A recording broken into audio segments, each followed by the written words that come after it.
El prólogo de Orid, 22 de agosto. Santos mártires, Agatónico, Sótico y otros con ellos. San Agatónico era ciudadano de Nicomedia y cristiano según su fe. Con gran celo, él apartaba a los griegos de la idolatría y los educaba en la verdadera fe. Por mandato del emperador Maximiano, el diputado imperial perseguía amargamente a los cristianos. Durante esa persecución, él capturó a Sótico en un lugar llamado Carpino, crucificó a sus discípulos y a Sótico lo llevó a Nicomedia, donde capturó también a San Agatónico, Principso, Teoprepio, cuyo nombre significa hermoso en Dios, a Sindino, Siberiano, Zenón y muchos otros. Atados firmemente, los llevó a todos a Bizancio, pero durante el camino murieron por las heridas y agotamientos San Sótico, Teoprepio y San Síndino. Cerca de Calcedonia mataron a Siberiano, y Agatónico con los otros fue llevado a Tracia, a un lugar llamado Celimbria, donde después de las torturas frente al emperador fueron decapitados y trasladados a la vida eterna al lugar de su Señor. Santa Eulalia de Barcelona.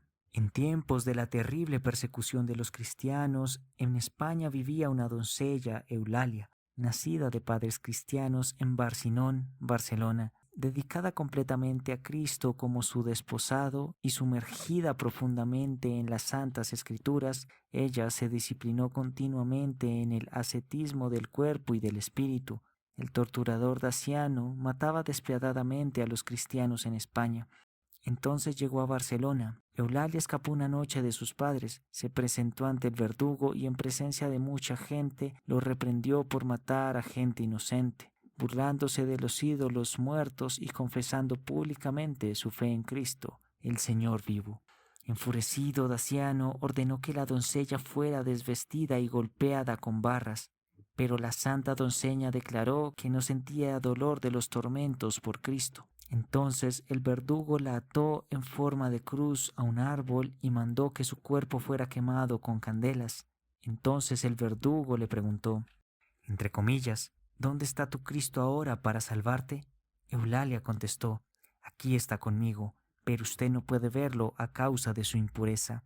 Entregó su alma a Dios en medio de horribles torturas y cuando murió la gente vio una paloma blanca salir de su boca. En ese momento, inesperadamente nevó y la nieve cubrió el cuerpo desnudo de la mártir como un vestido blanco. Al tercer día vino San Félix y tristemente lloró ante el cuerpo de Eulalia que aún colgaba. En ese momento, en el rostro de la santa apareció una sonrisa.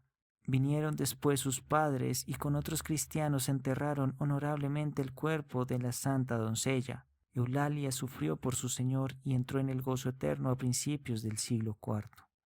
Santa mártir Antusa y otros con ella, hija de padres ricos pero paganos de Seleucia en Siria. Conociendo a Jesucristo, Antusa creyó en él con todo su corazón y secretamente fue con el obispo Atanasio, quien la bautizó. Durante el bautismo aparecieron los ángeles de Dios. Entonces Antusa se dirigió al desierto para vivir el ascetismo, porque no pudo devolverse otra vez con sus padres. En el desierto vivió la vida ascética durante 23 años. En oración a Dios ella le entregó su alma, arrodillándose en una piedra debajo de la cual llegó a ser enterrada. El obispo Anastasio y dos de los sirvientes de Antusa, Jarisim y Neofit, fueron decapitados después por su fe en Cristo, en tiempos del emperador Valeriano, aproximadamente en el año 257. Todos sufrieron honorablemente y fueron coronados con las coronas celestiales. Reflexión. Cuando un hombre se arrepiente verdaderamente, no tiene que pensar sobre los pecados realizados para no pecar otra vez.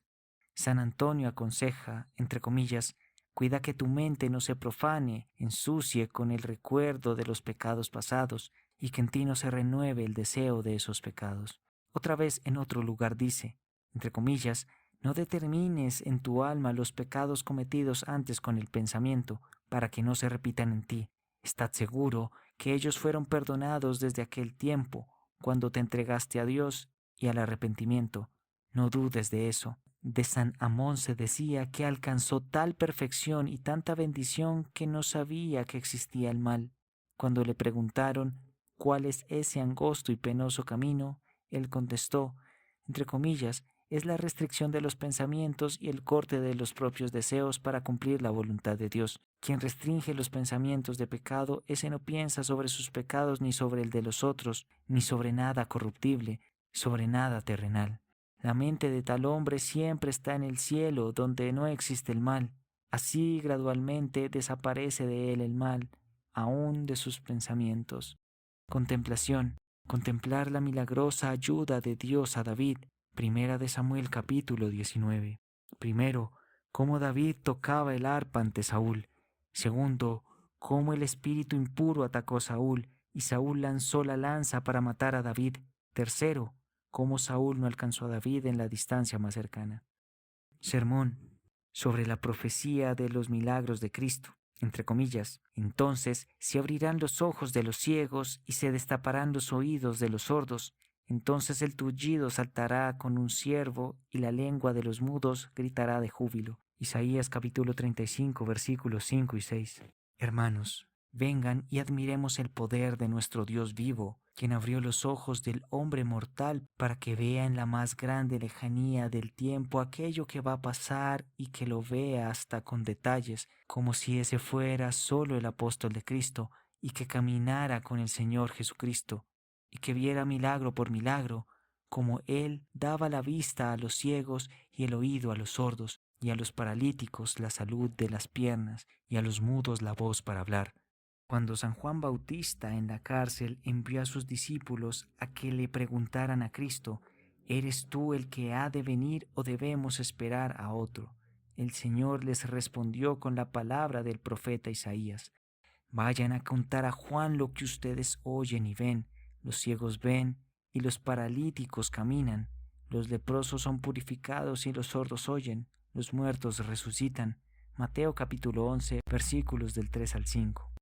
Mirad cuán maravillosamente creyó el Señor en nuestra salvación. Aquello que a través de sus profetas profetizó sobre sí, Él lo cumplió. El profeta una vez hablaba sus palabras inspiradas por el Espíritu Santo y ahora Él habla las palabras de su profeta. Una vez el profeta citaba sus palabras, ahora Él cita las palabras del profeta, para mostrar con eso que incluso cuando habla sus palabras y cuando habla las palabras del profeta, siempre habla las suyas, para mostrar que incluso entonces Él habló y no un profeta, y ahora habla y no otra persona, para justificar a su profeta como su siervo fiel, y que nadie pueda decir, el profeta habló falsamente.